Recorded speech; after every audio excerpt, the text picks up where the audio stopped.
Ça claque le fond. Bonjour à tous et bienvenue dans Passé Simple. L'émission d'aujourd'hui risque d'être explosive. Aujourd'hui, on part pour une époque où les couleurs dominantes étaient le rouge et le bleu, la guerre froide.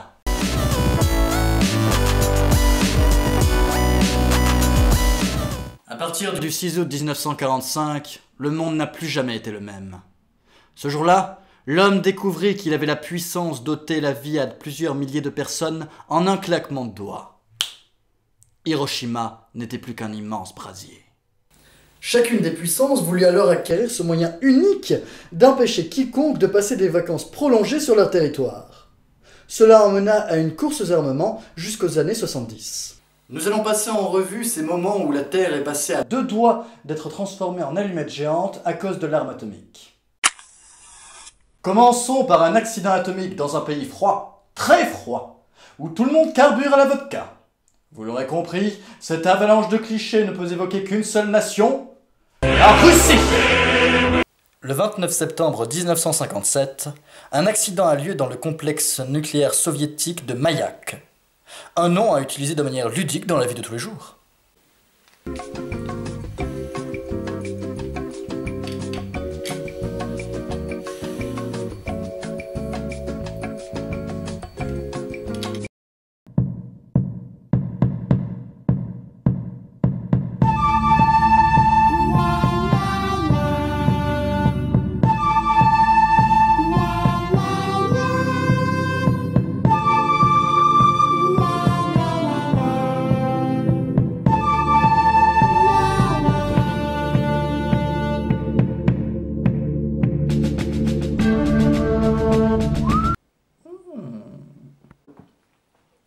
M-A-I-A-K.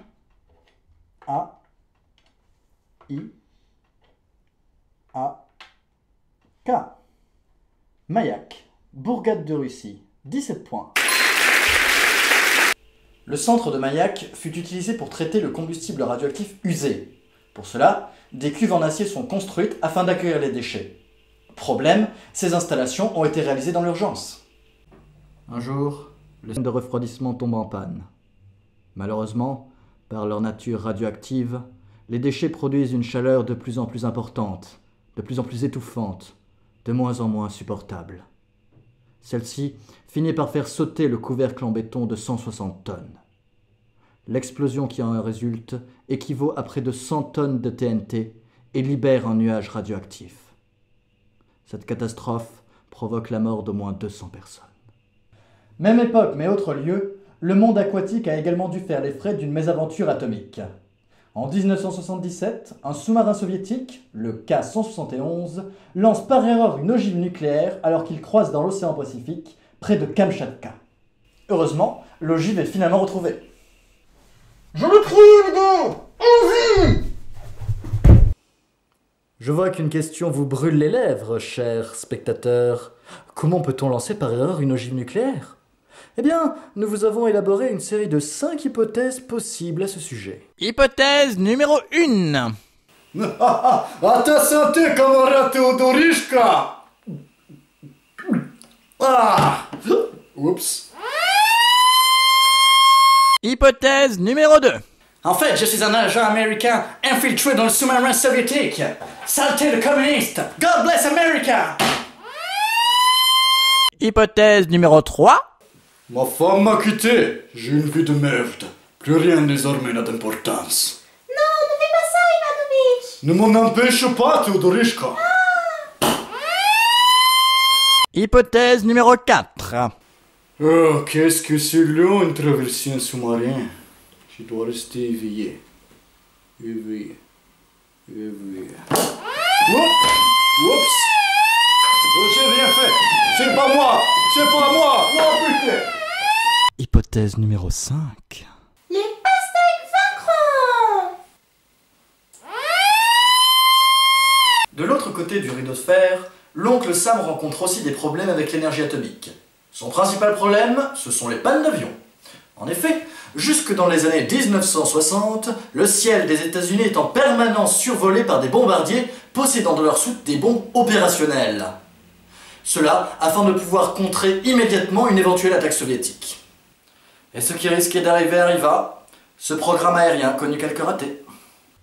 En janvier 1961, un avion B-52 perd beaucoup de son carburant et l'équipage est obligé d'évacuer l'appareil en sautant au-dessus de la Caroline du Nord. Malheureusement, il y avait un petit problème. En effet, cet avion embarquait à son bord 2 ogives nucléaires. Rien que ça. La première va s'écraser dans un arbre avec son parachute déployé. Heureusement, les sécurités restèrent bloquées, ce qui empêcha la bombe d'exploser. Et voici ce à quoi elle ressemblait. Tu imagines s'il y avait eu un public à ce moment-là ? Oui, moi je te dis mon pauvre René, il y a plus de saison ici, hein, tu vois. Il y a plus de saison du tout avec tout le CC nucléaire, le Spoutnik là, et on est plus chez nous, hein. Qu'est-ce que c'est que j'entends là? Oh, tu vois qu'est-ce que je te disais René? René? Oh, t'es pas drôle René.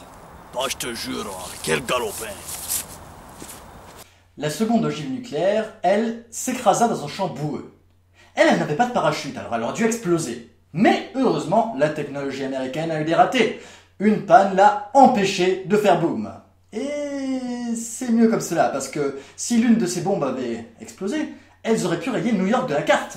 Rien que ça. Le dernier accident américain nous emmène au nord. Vraiment au nord.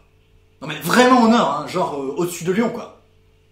Tout commence en janvier 1968, sur la base de Thule, située au Groenland, territoire qui appartient au Danemark.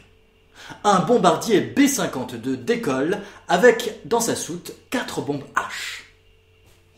Capable de dégager une puissance explosive allant jusqu'à 15 mégatonnes, la bombe H possède 1000 fois la puissance de la bombe d'Hiroshima. Professeur Philippe Mortimer, l'étrange rendez-vous. Après plusieurs heures de vol, un incendie se déclare dans l'avion, que l'équipage ne parvient pas à juguler. Acculés, les hommes sont contraints de sauter en parachute pour sauver leur vie. Malheureusement, ça ne suffit pas à sauver le copilote, qui meurt durant cette phase. Quant au bombardier, livré à lui-même, il s'écrase à 12 km de la base de Thule. L'explosion qui en suivit provoque la fonte de la banquise environnante et la dispersion de matières radioactives. À la demande du gouvernement danois, les États-Unis doivent ramener en Amérique plusieurs milliers de tonnes de neige contaminées par les éléments radioactifs. Cette neige est transportée en bateau jusqu'au Texas. Cette catastrophe mit fin au programme de survol des bombardiers avec des bombes atomiques en soute. En effet, l'accident montra la dangerosité de ce système. De plus, les missiles à longue portée rendaient les avions obsolètes. L'objectif d'aujourd'hui était de vous montrer une partie méconnue de la guerre froide. Celle-ci prouve une chose, aucun système n'est infaillible. C'est une notion importante à garder en tête, surtout quand des millions de vies sont en jeu. Voilà, ce nouvel épisode de Passé Simple est à présent terminé. Si vous l'avez aimé, n'hésitez pas à vous abonner. À bientôt!